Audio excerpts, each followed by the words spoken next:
it's huge. I know Brock Horwath, he's been looking forward to this day for a long time. It's 5 years of their life, and they're, about ready to move on to the next stage. But, I think they're living in the moment right now.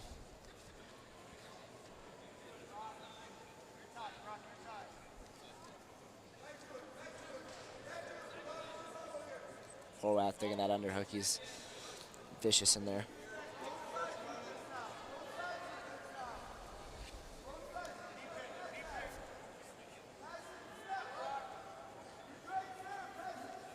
Horwath, the redshirt senior from Stillwater, Minnesota.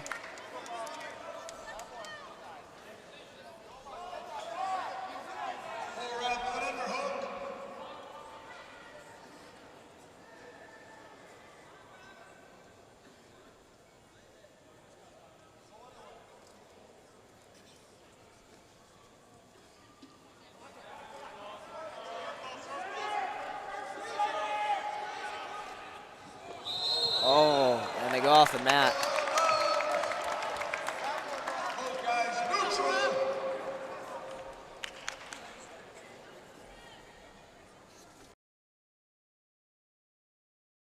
The red shirt. Jennings, the younger of the two. He's an Ohio native.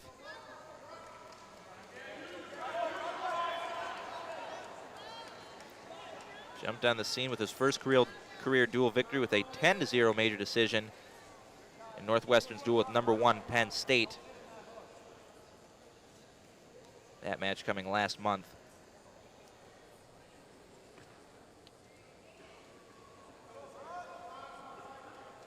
You've seen number 18, Colin Jansen of Nebraska. Michael Kroll's number 9 of Minnesota. Adam Kuhn, number 4 of Michigan. Sam Stoll, number 8 of Iowa. Definitely a list of tough opponents for Conan Jennings thus far in his young career. And that heavyweight division in the Big Ten is just brutal. As we were listing off some of those guys in their rankings, you couldn't help but just be amazed at some of the competition that these guys have seen this year. So that win against Wes Phipps of Penn State was Conan Jennings' lone win in Big Ten competition. He's 1-7 in Big Ten duels. 5-16 overall career record. 30 seconds. Okay, Badger fans, I'm going to ask you to say it loud and say it proud. The Badgers looking for a very convincing win in the final conference duel of the regular season. 2 weeks before the Big Ten championships. Northwestern looking just for their first conference win.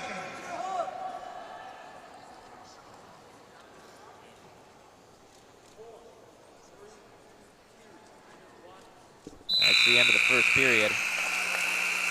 Still scoreless. Badgers choice.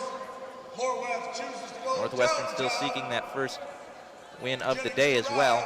Badgers leading 18-0. Here on the Big Ten Network with Michael Cullen, AJ Garcia, bringing you some Big Ten wrestling on this February Sunday in the Fieldhouse in Madison, Wisconsin. The senior will start underneath here.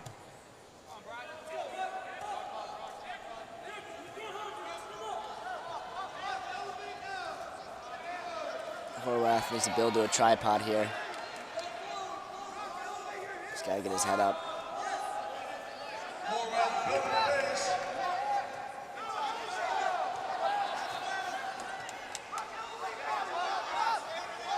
Horwath with a nice win last on Thursday against Chippewas over at Central Michigan.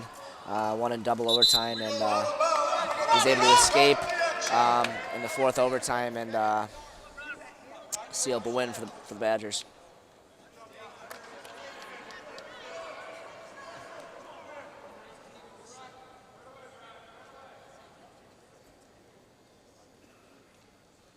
Is it a different kind of atmosphere having these non-conference opponents late in the season, or is it just same business as always when you see a team like Central Michigan this late?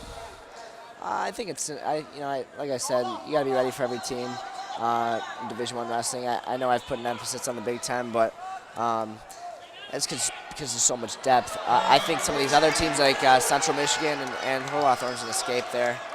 I was going to dig at underhook. Chippewas, you know, Central Michigan, they got a good program, and they're traditionally always a tough team, and I don't think there's any team on their schedule that can be overlooked. So with that being said, our guys get ready to go for every duel the same way.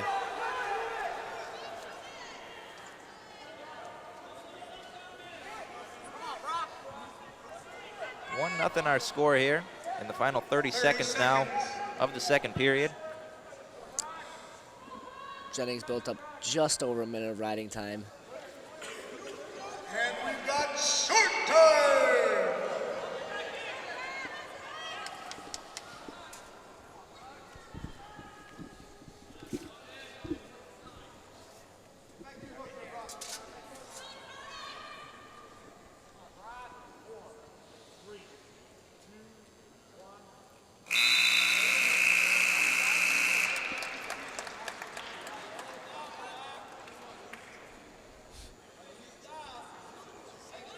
Jennings taking a moment here, discussing with the coaching staff.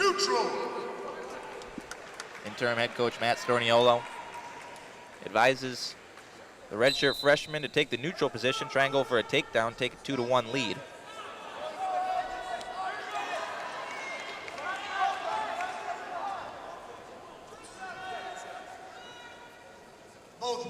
If Jennings can avoid getting giving up a takedown, he's got riding time sealed up. It'll bring this match in overtime, but that's a little early to be calling anything like that.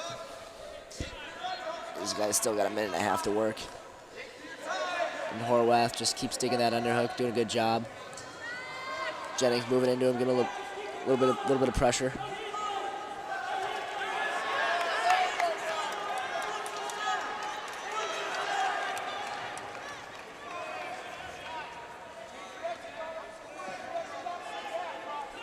Two wrestlers on the side of the Wisconsin bench now, cheering on their teammate Horwath. 1 minute remaining. 1 minute and 1 second of riding time. As Mike mentioned, we'll send this match into overtime if we see no more action here in the final 50 seconds.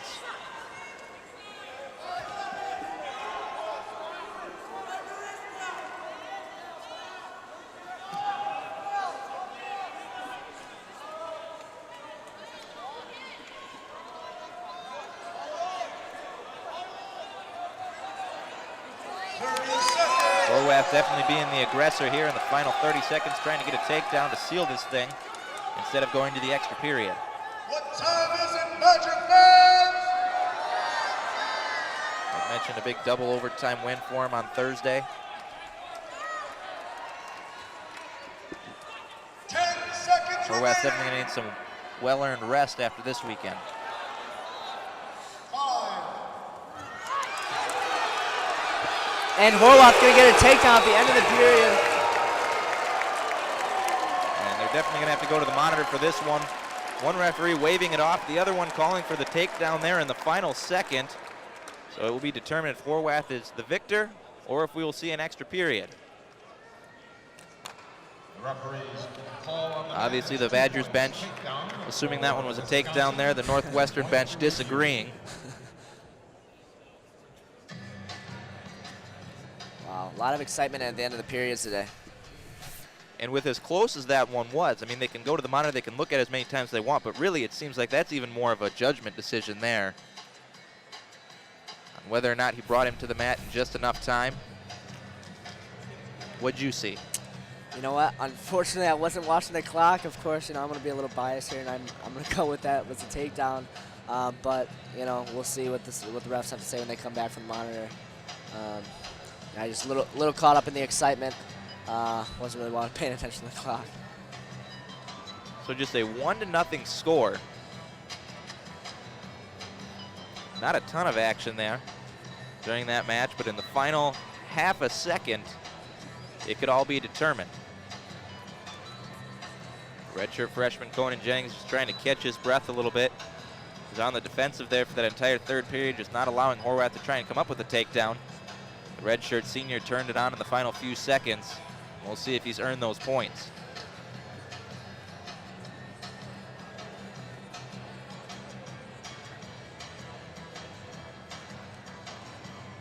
If he is awarded the takedown, Horwath will have earned the Badgers their 5th consecutive win to start the day.